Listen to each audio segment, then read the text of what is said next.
ఇప్పుడు diabetic patients ఉన్నారు sir. వాళ్ళకు ఎరెక్షన్ ప్రాబ్లమ్ వస్తది అని జెప్పేసి అంటారు. సో, ఎరెక్షన్ ప్రాబ్లమ్ డయాబెటిక్ పేషెంట్‌లకి ఎందుకొస్తా ఉంది? ఇది డయాబెటిస్ ఉన్న వాళ్ళకు, షుగర్ వ్యాధి ఉన్న వాళ్ళకు డెఫినెట్‌లీ వస్తది. ఓకే. వాళ్ళు ఎంత షుగర్‌ని కంట్రోల్‌లో పెట్టుకున్నా గాని వస్తది. ఓకే. దీన్నేమంటారంటే పథీస్ అంటే ఫర్ ఎగ్జాంపుల్ నర్వ్ డ్యామేజ్ ఏదైనా ఉందనుకోండి, వాళ్ళకు అంటే నరాల వీక్‌నెస్ దాన్ని డయాబెటిక్ న్యూరోపతి అంటారు. ఓకే. అలాగే కళ్ళ మీద ఎఫెక్ట్ చేస్తది. అది డయాబెటిక్ రెటినోపతి అంటారు. అలాగే అది కిడ్నీస్ మీద డయాబెటిక్ నెఫ్రోపతి అంటారు. ఓకే. అలాగే అది అంగం పైన కూడా ఎఫెక్ట్ చేస్తది. సెక్షువల్ ఆర్గన్ ఏదైతే ఉంటుందో ఆర్గన్ ఏందంటే రిప్రొడక్టివ్ సిస్టమ్ పైన కూడా ఎఫెక్ట్ చేస్తది. అయితే ఈ షుగర్ ఏందంటే కంట్రోల్‌లో ఎంత పెట్టినా గాని అప్పుడప్పుడు చేస్తది. చాలామంది అంటారు మేము కంట్రోల్‌లో పెట్టుకుని ఏం కాదని. ఇప్పుడు కారణాలేంటి? దీనికి కారణాలేంటంటే ఎరెక్టైల్ డిస్‌ఫంక్షన్ ఏదైతే ఉంటుందో, అంగస్తంభన వైఫల్యం ఏదైతే ఉంటుందో, దానికి షుగర్ వ్యాధి వలన ఎక్కువగా ఆ కారణాలు ఎక్కువ వచ్చేస్తాయి బాడీలో. ఓకే. ఎందుకంటే ఒకటే జాగాలో కూర్చోవడం వలన, ఇన్‌యాక్టివిటీ లేకపోవడం వలన షుగరొస్తది. Life style disorder. అది ఒకటే జగల కూర్చోవడం వలన ఈ షుగరొచ్చింది. అంటే అతుక బరువు గూడా ఉంటది నార్మల్లీ. ఓకే. వెయిట్ ఎక్కువ ఉండడం వలన.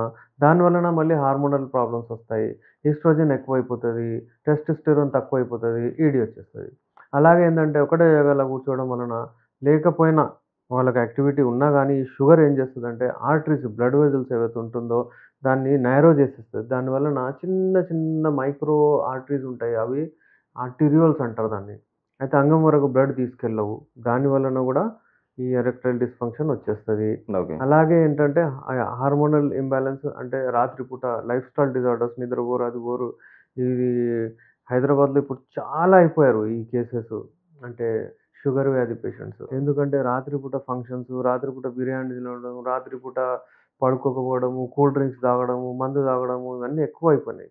ఓకే. ఆ షుగర్ ఏం చేస్తుందంటే దీని వలన షుగర్ వ్యాధి ఎక్కువగా మన ఇంపార్టెంట్ వైటల్ ఆర్గన్స్‌ని అన్నిటిని వీక్ చేసేస్తుంది. ఓకే. అల్టిమేట్‌లీ మనకు ఎరెక్టైల్ డిస్‌ఫంక్షన్ అంటే అంగం గట్టిగా పడడం, ఎరెక్షన్ ప్రాసెస్‌లో మన బాడీ అన్ని పార్ట్స్ పనిచేస్తాయి. ఓకే. ఎట్లా? హార్ట్ పంప్ చేస్తది మంచిగా. బ్లడ్ మంచిగా న్యూట్రిషన్స్ ఎక్కడ తయారైతది? లివర్‌లో. లివర్ బాగుండాలి. లివర్ బాగుండాలంటే స్టమక్ అబ్జార్ప్షన్ బాగుండాలి. ఓకే.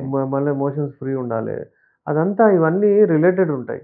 ఓకే. అయితే షుగర్ వ్యాధి వచ్చిన వాళ్ళకు 100% ఎరెక్టైల్ డిస్‌ఫంక్షన్ రావచ్చు. షుగర్ వ్యాధి ఉన్న వాళ్ళకే అని చెప్పట్లేదు. లేని వాళ్ళకి గూడా రావచ్చు. అబోవ్ 40 ఈ మధ్య కాలంలో నేను చూస్తున్నాను. లేకపోతే అబోవ్ 50 వస్తుండే. అయితే రావద్దంటే వాళ్ళు ఎక్సర్‌సైజ్ మంచిగా చేయాలె. ఎక్సర్‌సైజ్ మంచిగా చేయడం వలన మీ బ్లడ్ ఫ్లో మంచిగుంటది. మీ ఆర్టరీస్, బ్లడ్ వెసల్స్ హెల్తీ ఉంటాయి. మీ వాస్క్యులర్ హెల్త్ బాగుంటుంది. ఓకే. అది మీరు చూసుకోవాలి. సరే ఇప్పుడు ఓకే. వితౌట్ మెడికేషను అంటే మనము అంటే ఏమంటారు? జాగింగ్ గాని, రన్నింగ్ గాని ఇవి జేస్తే, వ్యాయామం ఎక్కువ జేస్తే అది అంగం కొంచెం సప్లై అవుతది అంటున్నారు.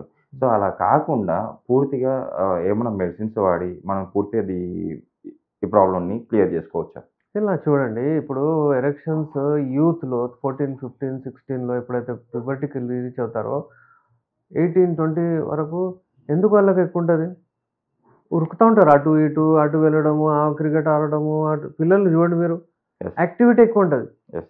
యాక్టివిటీ అనగానే హెల్త్ యాక్టివిటీ మొత్తం హెల్త్, హార్ట్ గూడా మంచిగుంటది.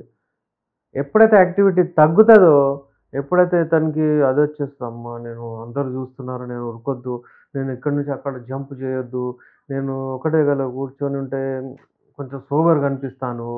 నేను బాసు నేనెందుకు పోయి పని చేయాలి? లేకపోతే చిన్నప్పుడు ఏ బాబు ఇటురా అటు తీసుకురా, ఏ బాబు ఇటు తీసుకురా చిన్న పిల్లల్ని నువ్వు పోయి ఆ దుకాణంకి పోయి తీసుకురా. మనం గూడా పోతుండే పోయి తీసుకొని యెస్. వస్తుండే మా అమ్మ నాన్నలు చెప్తుండే. మళ్ళీ ఒక 22, 23 ఇయర్స్ పెళ్లయిందనుకోండి ఇంకా కూర్చొని ఇతను ఆర్డర్స్ ఇస్తాడు. ఇతని యాక్టివిటీ తగ్గుతుంది. ఆ యాక్టివిటీ అంటే ఇతను ఒకటే జాగాలో కూర్చోవడం వలన హార్మోనల్ ఇంబాలెన్స్ ఇవన్నీ స్టార్ట్ అయితాయి. ఓకే. అయితే ఎవరైతే పని చేస్తా ఉంటారో, తిరుగుతుంటారో, పని చేస్తా ఉంటారో మనకు చాలామందున్నారు. వాళ్ళకు చాలా ఏళ్ల తర్వాత ఏదో కనబడొచ్చనమాట. ఓకే. అయితే ఏ మందులైనా సరే వాడితే మనకొచ్చేస్తదన్నట్టు కాదు. డెఫినైట్‌లీ మీరు యాక్టివిటీ పెట్టాలి. యాక్టివిటీ అంటే వాకింగ్ గానివ్వండి, రన్నింగ్ గానివ్వండి, ఎక్సర్‌సైజ్ గానివ్వండి, ఏదైనా ఒకటి డెఫినైట్‌లీ మీరు పెట్టాలి. ఎక్సర్‌సైజ్ చాలా ఇంపార్టెంట్. ఓకే. ఇప్పుడు చాలామంది చెప్తారు నాకు నడవంగానే మోకాలు నొప్పులవుతాయి సార్ నాకు. ఇట్లా అది ఉండదంటారు. చూడండి మోకాళ్ళ నొప్పులు అవుతాయని మనం ఒకటే జగలు కూర్చుంటే ఆ మోకాళ్ళ నొప్పులు ఇంకా పెరుగుతాయి. ఓకే. ఆ మోకాళ్ళ నొప్పులు కూడా పోవాలంటే కూడా మీరు కొంచెం ఎక్సర్సైజ్, వ్యాయామం, ఫిజియోథెరపీ ఏదో ఒకటి చేయాలి. అది చేసి అంతే చాలు ఇది బాగుంటది. ఇప్పుడు ఐసీయూలో ఒక పేషెంట్ అడ్మిట్ ఉన్నాడండి. అతనికి స్పృహ లేదు. కోమాలో ఉన్నాడు.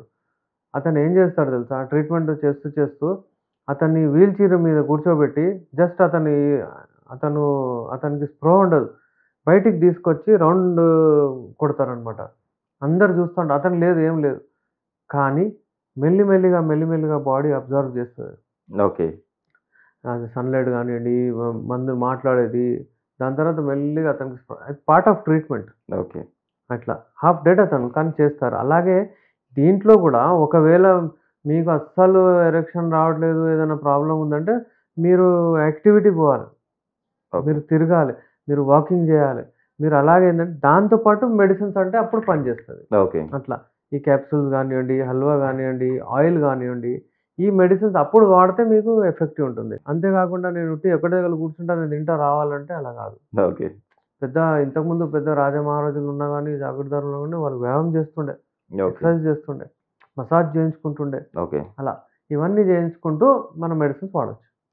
సార్ ఈ ఎరెక్షన్ ప్రాబ్లమ్ ఎక్కువగా అంటే ఎక్కువ టైం చేయాలి అనుకున్న వాళ్ళు ఉంటారు గదా! అలాంటి వాళ్ళకి మీరు ఎలాంటి మెడిసిన్ సజెస్ట్ చేస్తారు? ఎక్కువ టైము చేయాలని చాలా మందికుంటదండి. ఎక్కువ టైం అంటే మళ్ళీ యావరేజ్ టైమ్ ఏముందో తెలుసుకోవాలి. అందుకే నేనేం జెప్తానంటే, మీకు మీ పార్ట్నర్‌కి ఏది సూటబులో అది జేయండి. మీకేది సూటబులో అది జేయండి.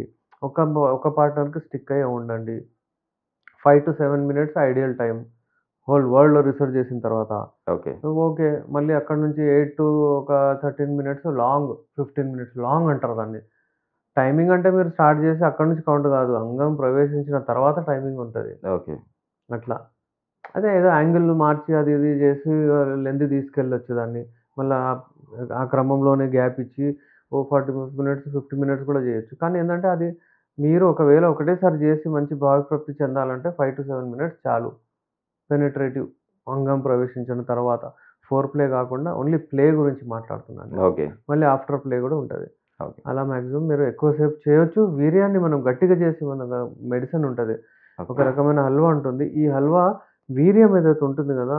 ఆ శుక్ర కణాలు గూడా ఎక్కువ చేస్తది. సెమినల్ ఫ్లూయిడ్‌ని గూడా గట్టిగా చేస్తది. ప్రాస్టాటిక్ ఫ్లూయిడ్‌ని గూడా గట్టిగా చేస్తది. ఓకే. అలాంటి మెడిసిన్స్ ఉన్నాయి మన దగ్గర యునానీలో. ప్రౌడ్‌గా చెప్పుకోవచ్చు నేను యునానీలోనే ఉన్నాయి. Okay sir. మనకు అలోపతిక్‌లో జస్ట్ అంటే సువాగ్రా, వయాగ్రా, టెడ్లాఫిల్ ఇది ఉంటాయి.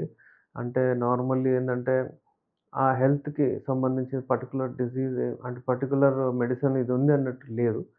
వేరే డిసీజెస్‌కు చాలా ఉన్నాయి. వాళ్ళు అంటే కాపాడతారు. బ్రతుకు కూడా కాపాడతారు ఏదైనా గాని. జీవితం కాపాడతారు. అలాంటి మెడిసిన్ అది అలోపతిక్ మెడిసిన్‌ని. దాన్ని తీసి పడేయలేము మనం. కానీ ఒక్కొక్క సిస్టమ్ ఒక్కొక్క దానికి ఉంటది. సెక్స్ కొరకు యునాని ది బెస్ట్.